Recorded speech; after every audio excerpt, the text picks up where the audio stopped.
এবার মেয়েদের জন্য 10-10 বিরাট বড় চমক মুখ্যমন্ত্রী শুভেন্দু অধিকারীর। একদিকে অন্নপূর্ণা ভান্ডারে মাসে 3,000 টাকা, অপরদিকে সরকারি বাসে মহিলাদের ফ্রি যাতায়াত থেকে শুরু করে ছাত্রীদের জন্য এককালীন 50,000 টাকা, ফ্রি টিকাকরণ, বিধবা ভাতা 2,000 টাকা, গর্ভবতী মায়েদের জন্য 21,000 টাকা, বৃদ্ধ ভাতা 2,000 টাকা, চাকরিতে 33% সংরক্ষণ, এক গুচ্ছ সুখবর ঘোষণা শুভেন্দু অধিকারীর। বাংলায় সরকার পরিবর্তনের পর এবার মহিলাদের জন্য একের পর এক বড় ঘোষণা।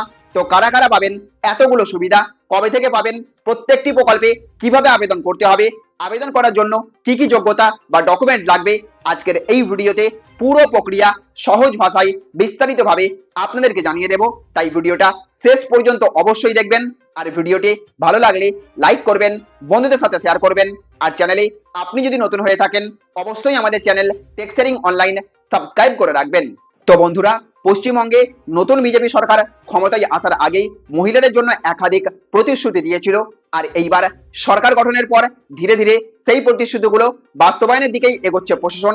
সবচেয়ে বেশি আলোচনা হচ্ছে অন্নপূর্ণা ভান্ডার নিয়ে। আগে লক্ষ্মীর ভান্ডারে সাধারণ শ্রেণীর মহিলারা 1,500 টাকা এবং তপশিলি মহিলারা 1,700 টাকা করে পেতেন।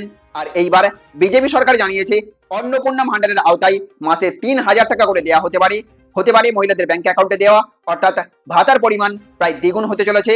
শুধু তাই নয়, আরো বড় ঘোষণা এসেছে মহিলাদের যাতায়াত নিয়ে, যেখানে বলা হয়েছে সরকারি সূত্র অনুযায়ী 1 জুন থেকে রাজ্যের মহিলারা সরকারি বাসে বিনামূল্যে ভ্রমণের সুবিধা পেতে পারেন। মানে বাসে চলার জন্য আর ভাড়া দিতে হবে না একটাও মহিলাকে, এমনটাই বলা হচ্ছে। এবার আসে নিরাপত্তার বিষয়ে। মহিলাদের সুরক্ষার জন্য দুর্গা সুরক্ষা স্কোয়াড নামে বিশেষ মহিলা ব্যাটালিয়ন তৈরি করার কথা বলা হয়েছে প্রশাসনের তরফ থেকে।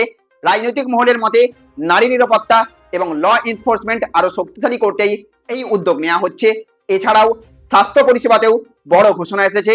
সরকার জানিয়ে দিয়েছে মহিলাদের জন্য বিনামূল্যে এইচপিভি টিকাকরণ দেওয়া হবে, অর্থাৎ একদম ফ্রিতে এইচপিভি টিকাকরণ দেওয়া হবে মহিলাদের। এবং স্তন ক্যান্সার পরীক্ষার ব্যবস্থা করা হতে পারে সরকারের তরফ থেকে একদম বিনামূল্যে। বিশেষজ্ঞদের মতে মহিলাদের স্বাস্থ্য সচেতনতা বাড়াতেই এই ধরনের প্রকল্প আনা হচ্ছে। এবার আসে চাকরি এবং বেকার ভাতার বিষয়ে। সরকারি চাকরিতে মহিলাদের জন্য 33% সংরক্ষণের কথা বলা হয়েছে। পাশাপাশি কর্মসংস্থান না হওয়া পর্যন্ত বেকার যুবক যুবতীদের মাসে 3,000 টাকা করে ভাতা দেওয়ার প্রতিশ্রুতিও রয়েছে। এখন অনেকেই জানতে চাইছেন বিধবা ভাতা এবং বৃদ্ধ ভাতার কি হবে। দেখুন, সূত্রের খবর অনুযায়ী বিধবা ভাতা বাড়িয়ে 2,000 টাকা করা হতে পারে।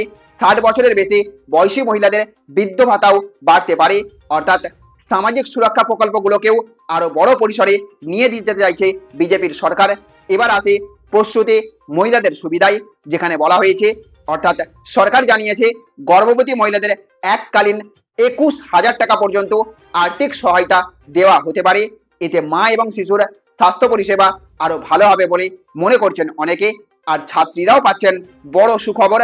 আগে কন্যাশ্রী প্রকল্পে 25,000 টাকা দেওয়া হতো, এবার সেই অঙ্ক বাড়িয়ে 50,000 টাকা পর্যন্ত করার কথা বলা হচ্ছে সরকারের নির্দেশিকায়, যা উচ্চশিক্ষা এবং ভবিষ্যতের পড়াশোনায় অনেক সাহায্য করতে পারে। সব মিলিয়ে এখন পরিস্থিতি এমন, যেখানে বলা হয়েছে অন্নপূর্ণা ভান্ডারে মাসে 3,000 টাকা পাওয়া যাবে মহিলাদের, সরকারি বাসে মহিলাদের একদম ফ্রি যাতায়াত করতে পারবেন, ছাত্রীদের জন্য 50,000 টাকার আর্থিক সাহায্য, বিনামূল্যে টিকাকরণ এবং স্বাস্থ্য পরীক্ষা, বিধবা এবং বৃদ্ধ ভাতা বৃদ্ধি, প্রসূতি মহিলাদের বিশেষ আর্থিক সহায়তা, আর চাকরিতে 33% সংরক্ষণের মতো বড় ঘোষণা সামনে আসছে।